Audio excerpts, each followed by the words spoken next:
Hi everyone and welcome to Author Publisher. I just came across a very awesome article on thepassivevoice.com. The Passive Voice has actually been supporting us for a while. They picked up an article by us on last year, 101 Twitter tips.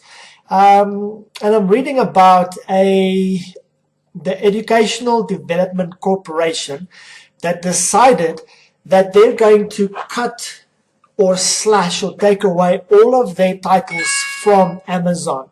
Now, for them, that's a 1.5 million drop or hit in annual sales.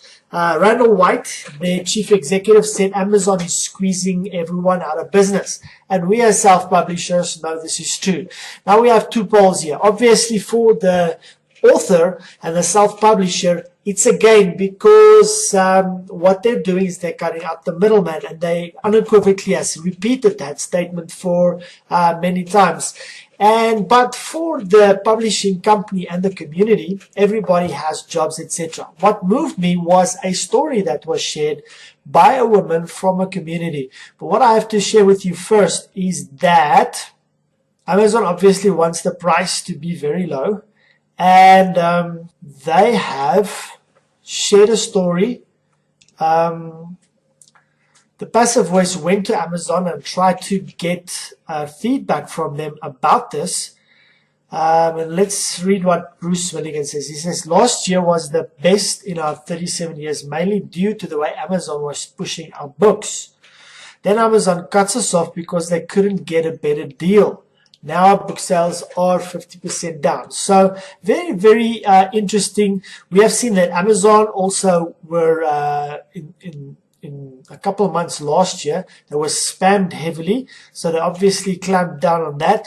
But it seems like Amazon has the market right now. They also do, through CreateSpace, do publishing of softback and hardback books.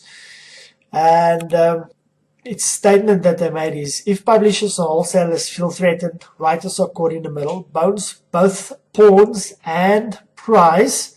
Ted McClelland, a writer of Chicago, says he had 2 IPG ebooks dropped by Amazon. He says the royalty statement, he just got a royalty statement from one of them, Horse Players Life at the Track, half of his income. Then there's a story of a woman. Listen to this. Christy Reed, a sales consultant in Pleasanton, Texas. This became routine. Obviously, the cutting of the prices and cutting out of the salespeople. Lots of jobs being lost because of this online phenomenon. Her school district decided to order 16 copies of a science encyclopedia and a science dictionary from her. Now listen to what she says. I worked so hard to sell those books. I had to talk to so many people. Then I lost the sale to a couple of clicks on the computer. Now listen to this. She acknowledged that the district saved a couple of dollars, but she says this. I'm here in the neighborhood. I went to school here. My kids went to school there here.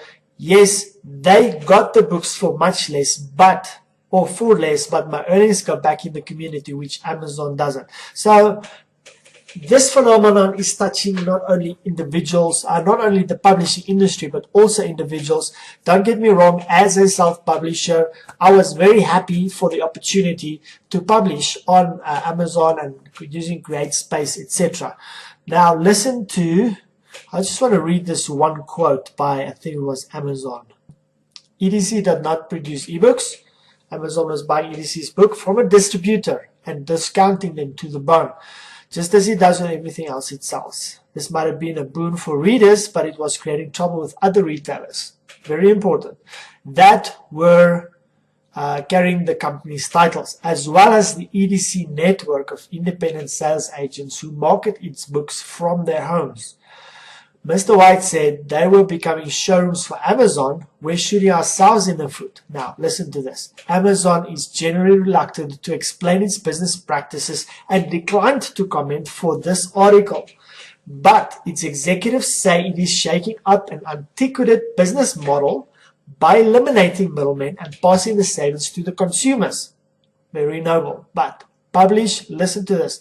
Publishers have tried to cling to the past. They were publishers that try to cling to the past, they have said, will die. Amazon's words. So here are we looking at a phenomenal conundrum, a problem that we face.